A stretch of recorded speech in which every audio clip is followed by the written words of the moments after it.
کفیناک المستہزئین، نماز اچھی، روزہ اچھا، حج اچھا، زکوٰۃ اچھی، مگر میں باوجود اس کے مسلمان ہو نہیں سکتا، نہ کٹ مروں جب تک خواجہ بطحاء کی حرمت پر خدا شاہد ہے کامل میرا ایمان ہو نہیں سکتا۔ احباب گرامی، دنیا میں کوئی اچھا کارنامہ سر انجام دے تو اس کو نوبل انعام ملتا ہے اور اسے کوئی نہ کوئی ایوارڈ اور اعزاز ملتا ہے۔ ناموس رسالت کے لیے مر مٹنے والے اور اپنی جان کا نذرانہ پیش کرنے والے ان 3-4 لوگوں کا تذکرہ کروں گا۔ آپ نے غازی علم الدین شہید رحمہ اللہ، مرد مجاہد جو ناموس رسالت کے لیے اس نے اپنی جان کا نذرانہ پیش کیا اور اس نے اعلان کیا کہ پیارے نبی صلی اللہ علیہ وسلم سے بڑھ کر کوئی بھی ہمیں عزیز نہیں۔ غازی علم الدین شہید رحمہ اللہ جب اس نے راجپال کو قتل کیا جس نے پیارے نبی صلی اللہ علیہ وآلہ وسلم کی توہین کی تھی، کیس چلا عدالت میں، کہنے والوں نے کہا آپ کہہ دینا کہ جب میں اس کو قتل کر رہا تھا تب میرے اوپر ایک جنونی کیفیت تھی، ایک پاگلوں والی کیفیت تھی۔ انہوں نے کہا نہیں، میں ایسا نہیں کہوں گا، ساری زندگی میری ایک طرف، ساری کی ساری زندگی اس کام کی نہیں ہے جو باکمال زندگی کا باکمال لمحہ اس وقت گزرا جب میں گستاخ رسول کو جہنم واصل کر رہا تھا۔ آج غازی علم الدین شہید رحمہ اللہ کو لوگ خراج تحسین پیش کرتے ہیں۔ ہر کوئی کہتا ہے ہمارا ہے، بریلوی بھائی کہتے ہیں ہمارا ہے، دیوبندی کہتے ہیں ہمارا ہے، اہل حدیث کہتے ہیں ہمارا ہے، ہم سب کا ہے۔ ہم رسول اللہ صلی اللہ علیہ وسلم کے نام لیوا ہیں اور پیارے نبی وہ ہیں جن کے بارے میں عرش والے رب عظیم نے فرمایا وَرَفَعْنَا لَكَ ذِكْرَكَ، پیارے نبی ہم نے آپ کے ذکر کو بلند کر دیا۔ خدا سے تو کم ہے اور سب سے زیادہ دو عالم سے اعلیٰ ہمارے محمد صلی اللہ علیہ وسلم۔ اور یہ غازی علم الدین شہید نے تلوار کے ذریعے جہاد کیا اور گستاخ رسول کو جہنم واصل کیا۔ دوسری طرف ابو الوفا فاتح قادیان مولانا ثناء اللہ امرتسری رحمہ اللہ، انہوں نے قلم کے ذریعے جہاد کیا اور گستاخان رسول کا منہ بند کیا۔ جب اسی راجپال نے پیارے نبی صلی اللہ علیہ وسلم کی توہین کی اور باقاعدہ کتاب لکھی، اس کتاب کا نام نعوذ باللہ رکھا رنگیلا رسول، اور اس کا جواب دینے والے تھے ابو الوفا فاتح قادیان مولانا ثناء اللہ امرتسری رحمۃ اللہ علیہ۔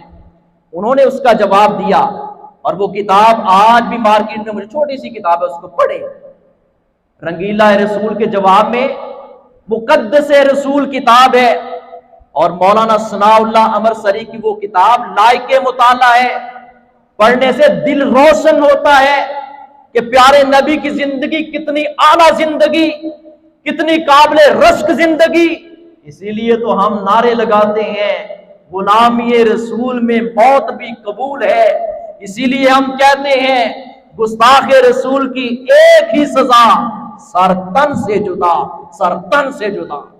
پیارے نبی وہ ہیں جن کی ناموس رسالت کے لیے ہزارہ کا نوجوان جس کا نام غازی عبد القیوم ہندو نتھو رام نامی شخص نے پیارے نبی کے بارے میں نازیبہ الفاظ کہے۔ عدالت میں مقدمہ چلا، این پیشی کے وقت جج موجود ہے، ایک طرف ملزم موجود ہے، دوسری طرف ناموس رسالت کا مقدمہ لڑنے والا مرد مجاہد غازی عبد القیوم موجود ہے۔ اس نے ابھی جج کا فیصلہ سنانے سے پہلے عدالت میں کھڑے ہو کر تلوار چلائی اور غازی عبد القیوم نے ہندو نتھو رام کا سر تن سے جدا کر دیا۔ جج نے کہا تو نے بڑی دلیری سے کام لیا، تو نے یہاں کھڑے ہو کر، جج اسٹیج سے نیچے اترا، کہا کیا مسئلہ ہے، کون سا اتنا بڑا سنگین مسئلہ؟ کہا دیکھو تم اس کو مسئلہ ہی نہیں سمجھتے، یہ جارج پنجم کی تمہارے بادشاہ کی تصویر لگی ہوئی ہے، کیا تم پسند کرتے ہو تمہارے اس بادشاہ کو گالی دی جائے، نازیبا الفاظ کہے جائیں؟ اس جج نے کہا نا ہم تو برداشت نہیں کرتے۔ کہا پیارے نبی، وہ اعلیٰ نبی جن کے بارے میں عرش والے رب عظیم نے فرمایا وَرَفَعْنَا لَكَ ذِكْرَكَ، ہم اس کی توہین کو ہم بھی برداشت نہیں کریں گے۔ مٹ گئے، مٹ جائیں گے، مٹتے رہیں گے آبا تیرے، مٹا ہے نہ مٹے گا کبھی چرچا تیرا۔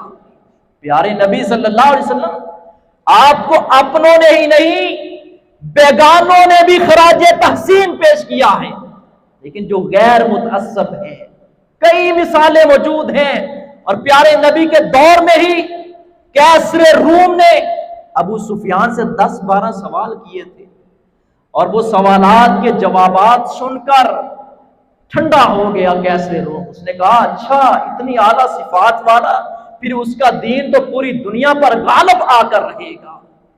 آج یہ بدگماش مسلمانوں کے جذبات سے کھیلتے ہیں، ہم کہتے ہیں ہم سب کچھ برداشت کر سکتے ہیں اور کر رہے ہیں، لیکن پیارے نبی کی توہین قبول نہیں ہے۔ آخری بات عرض کرتا ہوں، اسلام معاف کرتا ہے، معافی کو پسند کرتا ہے، لیکن گستاخ رسول کے لیے معافی کا کوئی راستہ نہیں۔ اس کی وجہ کیا ہے؟ گستاخ رسول شیخ الاسلام ابن تیمیہ رحمہ اللہ فرماتے ہیں، کون شیخ الاسلام ابن تیمیہ رحمہ اللہ؟ اتنی باری برکم اور ضخیم کتاب لکھی اور بڑی اعلیٰ ترین ناموس رسالت پر، الصارم المسلول علی شاتم الرسول۔ اس کے بعد ہی بعد میں نقل کرنے والوں نے یا مواد اکٹھا کرنے والوں نے کیا ہے۔ سب سے پہلے یہ قلم لکھاری بہترین ناموس رسالت کے شیخ الاسلام ابن تیمیہ رحمہ اللہ تھے۔ شیخ الاسلام ابن تیمیہ فرماتے ہیں جو رسول اللہ صلی اللہ علیہ وسلم کو گالی دیتا ہے، وہ صرف آپ کو ہی نہیں بلکہ آپ کے ساتھ امت کے تمام مومنین کو گالی دیتا ہے، اس کو کوئی حق حاصل نہیں کہ وہ صفحہ ہستی پر رہے، اس کا خاتمہ کر دیا جائے۔ ملعونین اینما ثقفوا اخذوا وقتلوا تقتیلا، یہ لعنتی جہاں کہیں پائے جائیں، جہاں کہیں پکڑے جائیں، ان کو قتل کر دیا جائے، ان کے ٹکڑے ٹکڑے کر دیے جائیں۔ یہ ہندوؤں کے لیے، یہود و نصارہ کے لیے، ان بدمعاشوں کے لیے اگر یہ پیارے نبی کی توہین کریں تو کوئی اور دوسرا راستہ نہیں۔ مگر یہاں ہمارے ملک میں بات اور ہے کچھ، یہاں تو یہ ہوتا ہے کسی نے ذاتی انتقام لینا، اس پہ کہتا ہے اس نے نبی صلی اللہ علیہ وسلم کی توہین کی ہے۔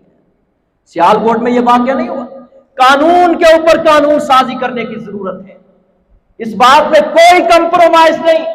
اہل السنہ کا متفقہ اعلامیہ ہے، متفقہ موقف ہے کہ جو پیارے نبی کی گستاخی کرتا ہے اس کی سزا موت ہے۔ اتار القادری صاحب غیروں میں بیٹھ کے اس طرح کی الٹی پلٹی باتیں کرتے ہیں، نہیں جی ہم تو اس قانون کے حق میں نہیں۔ گاندھی صاحب اس طرح کی بات کرتے ہیں، وہ کہتے ہیں کہ یہ نبی صلی اللہ علیہ وسلم کے دور کے ساتھ خاص تھا، اس کے بعد نہیں ہے ایسا کہ گستاخ رسول کو اس کی گردن تن سے جدا کی جائے، جبکہ قرآن کا فیصلہ ہے، امت کا اجماعی اور متفقہ فیصلہ ہے، قرآن و حدیث کی روز ہم یہ بات کہتے ہیں کہ قانون کو ہاتھ میں نہ لیا جائے۔ مگر حکمرانوں کو بھی ہوش کے ناخن لینے چاہیے۔ آسیہ ملعونہ کو بھگا دیا گیا اور قادیانیوں کو، احمدیوں کو، عیسائیوں کو اپنا بھائی قرار دیا گیا۔ کسی ایک حکومت کی بات نہیں، جو بھی آتا ہے غیروں سے محبت کی پینگیں ڈالتا ہے۔ ایسے حالات میں کچھ ذمہ داریاں حکمرانوں کی ہیں، کچھ عوام کی ہیں۔ ہماری ذمہ داریاں کیا؟ ہم پیارے نبی کی سیرت کو پڑھیں، چھوٹی سی کتاب ہے رحمت عالم، پڑھیں، بچوں کو پڑھائیں، خود پڑھیں، مقدس رسول پڑھیں، رحمت للعالمین قاضی سلیمان منصور پوری کی سیرت کی کتاب پڑھیں، دل و دماغ روشن ہو جائے گا، علمی پختگی آئے گی، ایمان بڑھتا چلا جائے گا، اہل کفر کے مقابلے میں کھڑے ہونے کے قابل ہو جائیں گے۔ اور اسی طرح ان کی مصنوعات کا بائیکاٹ کریں، مصنوعات کا بائیکاٹ کریں۔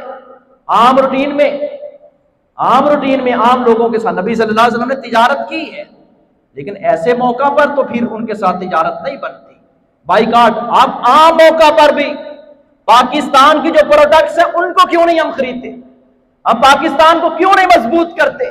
حضرات بات کو مختصر کرتا ہوں، یہ ہمارا حق بنتا ہے، ہماری بنیادی ذمہ داری ہے۔ نوجوان بھائیوں، یہ اداکار، یہ انڈیا کے اداکار، فنکار، گلوکار، یہ ہمارے لیے آئیڈیل نہیں۔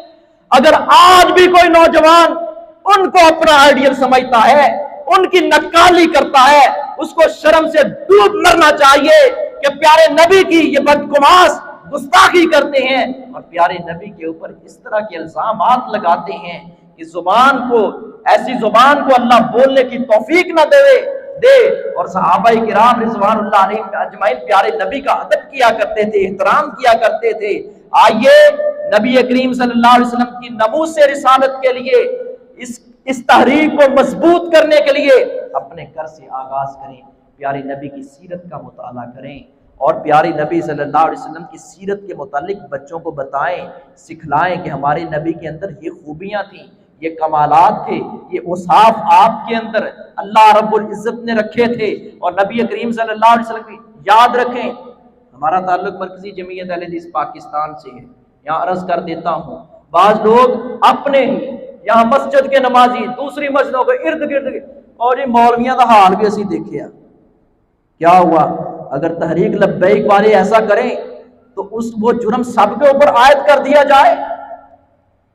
ہم حکمرانوں کی غلط پالیسیوں پر بھی روکتے ہیں، اس کے ساتھ ساتھ ہم مذہبی تنظیمیں جو تشدد والی تنظیمیں ہیں، ہم ان کے ساتھ بھی محبت کی بینگیں نہیں ڈالتے، ان کو بھی کہتے ہیں کہ اپنا زاویہ درست رکھو، سیدھا راستہ اپناؤ، اعتدال والی راہ، یہ نہیں کہ قانون کو حرکت میں لے کر مار داڑ اور املاک کو جلا دینا، اپنے ہی ملک کا نقصان کرنا۔ پیارے نبی نے جنگ میں مشرکین کے کافروں کے بچوں، بوڑھوں، عورتوں کو قتل کرنے سے منع کیا ہے، ان کی املاک کو جلانے سے منع کیا، اور پھر ہمارے ملک کی اپنی املاک ہو، اس کے در پہ ہم ہو، کس طرح کے ہم مسلمان ہیں؟ اللہ عمل کرنے کی توفیق عطا فرمائے۔ وما علیہ